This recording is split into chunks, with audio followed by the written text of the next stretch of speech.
Գործընկերներ, սիրելի հայրենակիցներ, իհեճուկս Հայաստանի Հանրապետության կառավարության եւ միջազգային հանրության գործադրած ջանքերի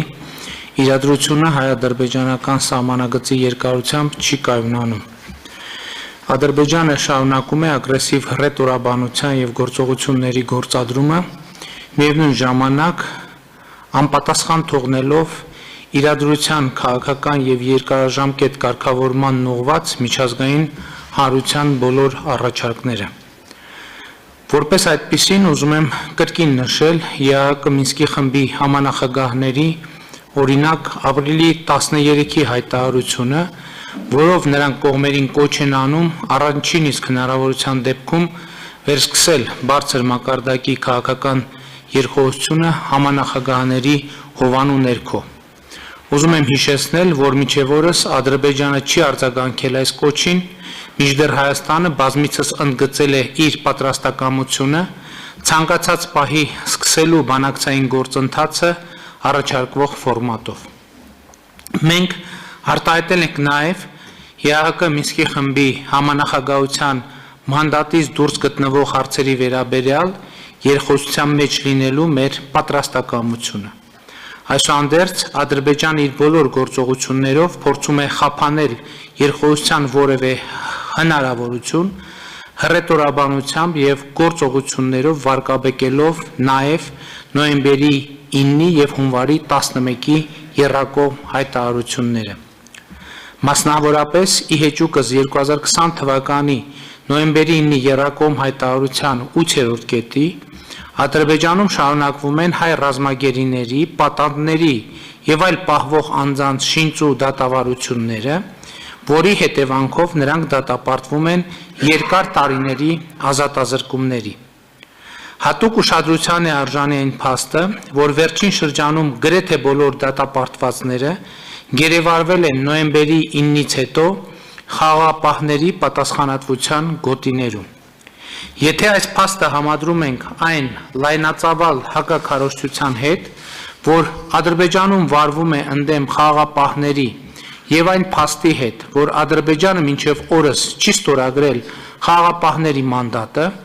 ակնհայտ է դառնում, որ սա խաղաղապահների, այսինքն Լեռնային Ղարաբաղում կայունության ու խաղաղության դեմ իրականացվող գործողությունների շարք է։ Ադրբեջանը հետևական գործողություններ է ձեռնարկում նաև վարկաբեկելու տարածաշրջանային կոմունիկացիաների բացման թեման։ Իհեճուկս այն բանի, որ ոչ նոյեմբերի 9-ի հայտարարության 9-րդ վերաբերելի կետում, ոչ հունվարի 11-ի հայտարարության մեջ չկա որևէ միջանցք արտահայտություն կամ սահմանում, չեն ընդգծվում կոնկրետ երթուղիներ,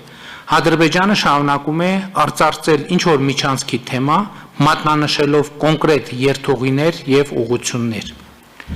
Նախկինում բազմիցս ասել եմ, որ Հայաստանը չի քննարկել, չի քննարկում եւ չի քննարկելու միջանցքային տրամաբանության որևէ հարց եւ վերը հիշատակված ձևակերպումներով Ադրբեջանը փորձում է խափանել տարածաշրջանային կոմունիկացիաների բացման թեման, որը ոչ միայն չափազանց կարևոր հարց է մեզ համար, այլև գտնվում է մեր կառավարության առաջնահերթությունների շարքում։ Մեզ համար միանշանակ է եւ աներկա, որ տարածաշրջանի բոլոր տրանսպորտային եւ տնտեսական կոմունիկացիաները պետք է բացվեն եւ ինչպես Հայաստանը Ադրբեջանի տարածքով պիտի հաղորդակցություն ունենա, այդ թվում դեպի Ռուսաստան, Կենտրոնական Ասիա, Իրանի Իսլամական Հանրապետություն, այնպես էլ Ադրբեջանը Հայաստանի տարածքով պիտի հաղորդակցություն ունենա այդ թվում դեպի Նախիջևան, Վրաստան, Իրան։ Այս ծրագիրն իրականացնելու համար սահմանի համապատասխան կետերում պիտի ստեղծվեն մաքսային կետեր, որոնց հատումը երկու կողմերից պիտի իրականացվի միջպետական սահմանների անցման միջազգայինորեն, զորօրինակ ԱՊՀ-ում ընդունված կանոններին համապատասխան մաքսային, սահմանային եւ այլ տեսակի հսկողություններով։ Հաջորդ ուղղությունը, որով Ադրբեջանի գործողությունները հստակ վարկաբեկման եւ քայքայիչ միտում ունեն, հավաքական անվտանգության պայմանագրի կազմակերպությունն է։ Ադրբեջանի զինված ուժերը ոչ միայն շարունակում են ապօրինի կերպով մնալ Հայաստանի Հանրապետության տարածքում, խոսքը սոտ խոզնավար հատվածի մասին է, այլև շարունակաբար սադրիչ գործողություններ են ձեռնարկում, սրանով փորձելով վարկաբեկել հավաքական անվտանգության պայմանագրի համակարգը։ Այս ծրագիրը կյանքի կոչելու համար սադրիչ գործողություններին զուգահեռ Ադրբեջանը Հայաստանին մեղադրում է իբր սադրանքներ գործելու մեջ։ Լինելով հավաքական անվտանգության պայմանագրի կազմակերպության անդամ, ով սույն թվականի սեպտեմբերից ստանձնելու է կազմակերպության նախագահությունը, Հայաստանը հասկանում է ՀԱՊԿ-ի համար անվտանգային սպառնալիքներ չստեղծելու, դաշնակից երկրներին ռազմական գործողությունների մեջ չներքաշելու իր պատասխանատվությունը եւ ես պաշտոնապես բացառում եմ Հայաստանի զինված ուժերի կողմից որևէ սադրիչ գործողություն։ Միևնույն ժամանակ կարծում եմ, որ Ադրբեջանի եւ մեր փոխադարձ մեղադրանքների իսկությունը պարզելու հարցում